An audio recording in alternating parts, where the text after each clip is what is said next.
کرنے والا ہے۔ دنیا کی تاریخ میں ایسے بہت سارے بادشاہ اور فرعون گزرے ہیں جن کو ان کی بادشاہت اور دولت کے نشے نے مغرور بنا دیا اور وہ تکبر میں آ کر خدائی کا دعویٰ کر بیٹھے۔ یہ بدبخت لوگ اپنی بے شمار مال و دولت اور بادشاہت کے نشے میں بدمست ہو کر اللہ تبارک و تعالیٰ کی وحدانیت کو للکارنے لگے اور معاذ اللہ خدائی کا دعویٰ کر بیٹھے۔ اس کے باوجود بھی اللہ تبارک و تعالیٰ نے ان کی طرف بے شمار انبیاء کرام کو مبعوث فرمایا اور ان کو ہدایت کی طرف بلایا، لیکن یہ بدبخت لوگ اپنی سرکشی اور انا پر اڑے رہے اور اللہ تبارک و تعالیٰ کی وحدانیت کا انکار کرتے رہے۔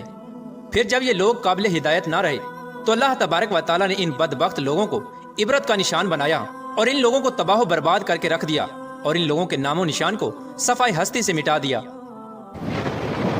اللہ تبارک و تعالیٰ نے ان جھوٹے خدائی کے دعوے داروں کو ایسی عبرت ناک موت دی کہ آج بھی لوگ ان سے عبرت حاصل کرتے ہیں۔ پیارے دوستو، خدائی کا دعویٰ کرنے والے بدبختوں میں سے ایک بدبخت شداد بھی تھا جس نے اللہ تبارک و تعالیٰ کی وحدانیت کو للکارا اور سرکش اور نافرمان ہو گیا۔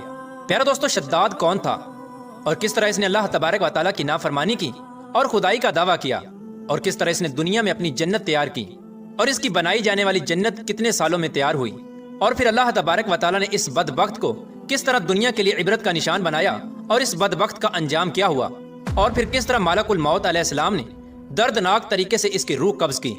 پیارے دوستو، ان تمام تر سوالات کے جوابات قرآن و حدیث کی روشنی میں آج کی اس ویڈیو میں ہم آپ کو بتائیں گے، لہٰذا آپ سے گزارش ہے کہ ہماری اس ویڈیو کو اینڈ تک ضرور دیکھیے گا۔ پیارے دوستو، شداد اس قوم کی نسل میں سے تھا جو دنیا کے سب سے طاقتور ترین قوم تھی، جس کو قوم عاد کہا جاتا ہے۔ اس قوم کے بارے میں اللہ تبارک و تعالیٰ قرآن پاک میں ارشاد فرماتا ہے کہ ان کے جیسی قوم نہ اللہ تبارک و تعالیٰ نے ان سے پہلے پیدا کی اور نہ ہی ان کے بعد کسی قوم کو پیدا کیا۔ قوم عاد احقاف کے اندر آباد تھی۔ احقاف ایسی جگہ تھی جہاں ریت کے بہت ہی بلند و بالا ٹیلے تھے، اور احقاف کا یہ علاقہ یمن اور عمان کے درمیان بکھرا ہوا تھا۔ اس علاقے کے اندر قوم عاد 8,500 سال پہلے آباد تھی۔ اس قوم پر اللہ تبارک و تعالیٰ کا یہ خاص کرم تھا کہ اللہ تبارک و تعالیٰ نے اس قوم کو دنیا کی سب سے طاقتور قوم بنایا تھا۔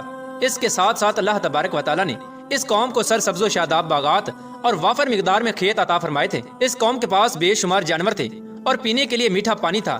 اس کے علاوہ بھی اللہ تبارک و تعالیٰ نے اس قوم کو بے شمار نعمتوں سے نوازا تھا۔ چنانچہ اس قدر مال و دولت اور نعمتوں کی فراوانی کی وجہ سے یہ قوم بھٹک گئی اور اللہ تبارک و تعالیٰ کی نافرمان قوم ہو گئی اور یہ باغی ہو گئے۔ ان کی ہدایت کے لیے اللہ تبارک و تعالیٰ نے حضرت ہود علیہ السلام کو ان کی طرف مبعوث فرمایا۔ حضرت ہود علیہ السلام اس قوم کو اللہ تبارک و تعالیٰ کے حکم سے تبلیغ کرنے لگے اور اللہ تبارک و تعالیٰ کی وحدانیت کی طرف بلانے لگے، لیکن یہ قوم اپنے کفر و شرک سے باز نہ آئی اور حضرت ہود علیہ السلام کا مذاق اڑانے لگی۔ شداد جو کہ اسی قوم کی نسل میں سے تھا، وہ اس قوم کا بادشاہ تھا اور یہ 2 بھائی تھے۔ روایات میں آتا ہے کہ ایک کا نام شداد تھا اور ایک کا نام شدید تھا۔ شدید پہلے بادشاہ بنا اور وہ فوت ہو گیا۔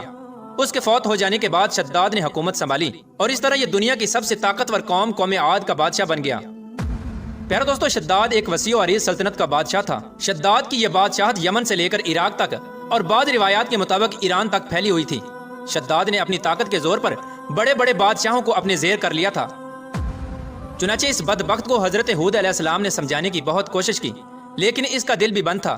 چنانچہ جب حضرت ہود علیہ السلام نے شداد کو اللہ تبارک و تعالیٰ کی وحدانیت کی طرف بلایا اور ایک خدا کی عبادت کرنے کا حکم دیا، تو اس وقت شداد اور حضرت ہود علیہ السلام کے درمیان ایک زبردست مکالمہ ہوا، جس کے نتیجے میں شداد نے حضرت ہود علیہ السلام سے پوچھا کہ اگر میں اللہ تبارک و تعالیٰ پر ایمان لے آؤں تو مجھے کیا حاصل ہوگا؟ تو اس وقت حضرت ہود علیہ السلام نے شداد سے فرمایا کہ تم پر جنت حلال ہو جائے گی۔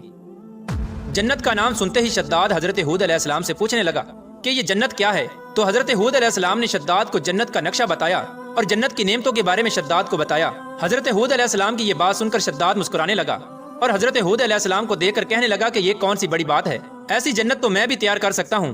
حضرت ہود علیہ السلام نے شداد کو اس کے اس کفر و شرک سے روکنے کی بہت کوشش کی، لیکن یہ بدبخت باز نہ آیا۔ چنانچہ اس وقت شداد نے اپنی سلطنت کے بہت بڑے بڑے کاریگروں کو اکٹھا کیا اور احقاف میں ارم کے مقام پر 20 کوس لمبی اور چوڑی جنت بنانے کا کام شروع کروا دیا۔ چنانچہ شداد کی تیار ہونے والی اس جنت میں سونے اور چاندی کی اینٹیں لگائی گئیں اور جواہرات بھی لٹکائے گئے۔ اس بدبخت شداد نے اپنی اس بنائی جانے والی جنت میں شہد، دودھ اور پانی کی نہریں بھی رواں کر دیں اور دنیا جہان کے خوبصورت درخت، پودے اور پھول بھی لگوا دیے اور اس جنت کو طرح طرح کے جواہرات سے مزین کر دیا۔ قوم عاد چونکہ پہلے ہی بلند و بالا پہاڑوں کو تراش کر محلات بنانے کے اندر ماہر تھی اور شداد کی سلطنت میں تو یہ فن عروج پر تھا۔ چنانچہ ریت کے ان بلند و بالا ٹیلوں پر بہت بڑے بڑے ستون کھڑے کر دیے گئے اور ان بلند ستونوں پر بڑی بڑی سونے اور چاندی کی عمارتیں بنا دی گئیں۔ شداد نے یہ فیصلہ کیا تھا کہ جب تک اس کی بنائی جانے والی جنت تیار نہ ہوگی اس وقت تک وہ اپنی جنت کے اندر قدم نہیں رکھے گا۔ چنانچہ شداد کے حکم کے مطابق جنت تیار ہونے لگی اور شداد اپنے محل کے اندر بے صبری کے ساتھ جنت کا کام مکمل ہونے کا انتظار کرنے لگا۔ شداد کی اس جنت کو تیار ہونے میں 12 سال لگے۔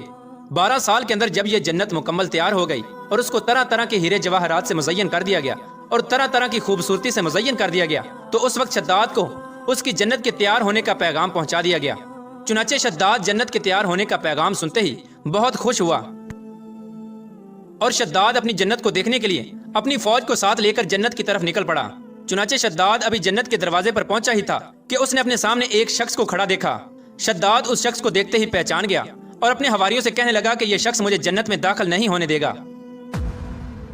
تو اس وقت شداد کے حواریوں نے شداد سے پوچھا کہ یہ شخص کون ہے اور یہ جنت میں کیوں نہیں داخل ہونے دے گا؟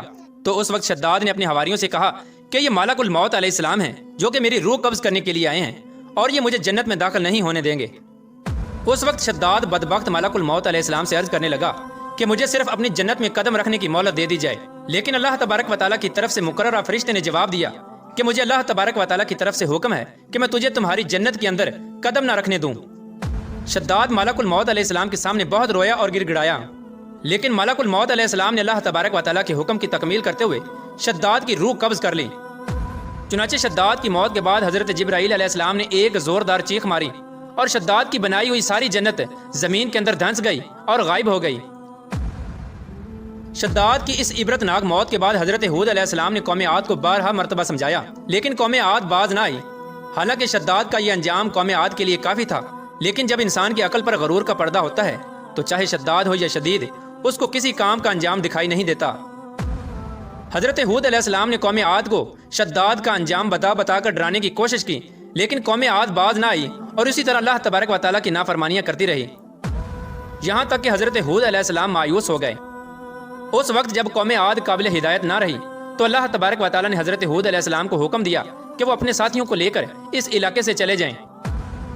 اللہ تبارک و تعالیٰ کے یہ حکم پاتے ہی حضرت ہود علیہ السلام نے اس وقت آخری مرتبہ اپنی قوم کو سمجھانے کی کوشش کی، لیکن وہ لوگ پھر بھی باز نہ آئے، تو حضرت ہود علیہ السلام اپنے ساتھیوں کو لے کر اس علاقے سے روانہ ہو گئے۔ چنانچہ ان کے جانے کے بعد اللہ تبارک و تعالیٰ نے قوم عاد پر خوفناک آندیاں مسلط کر دیں۔ اللہ تبارک و تعالیٰ کی طرف سے آنے والی وہ خوفناک آندیاں اور طوفان 7 راتیں اور 8 دن تک چلتی رہیں، یہاں تک کہ وہ پوری قوم اپنے بلند ستونوں اور سونے اور چاندی کی عمارتوں سمیت زمین کے اندر دنسا دیے گئے اور غرق کر دیے گئے۔ اور اللہ تبارک و تعالیٰ نے اس قوم پر اس قدر دردناک عذاب نازل فرمایا کہ اس قوم کا نام و نشان تک نہ رہا۔ جس وادی کے اندر بڑے بڑے بلند و بالا محلات تھے، وہ تمام کی تمام وادی ایک ریت کے صحرا کے اندر تبدیل ہو گئی۔ قوم عاد کے اس علاقے کو اللہ تبارک و تعالیٰ نے اس طرح زمین کے اندر غرق کر دیا کہ وہاں پر صرف اور صرف ریت کے ٹیلے باقی بچے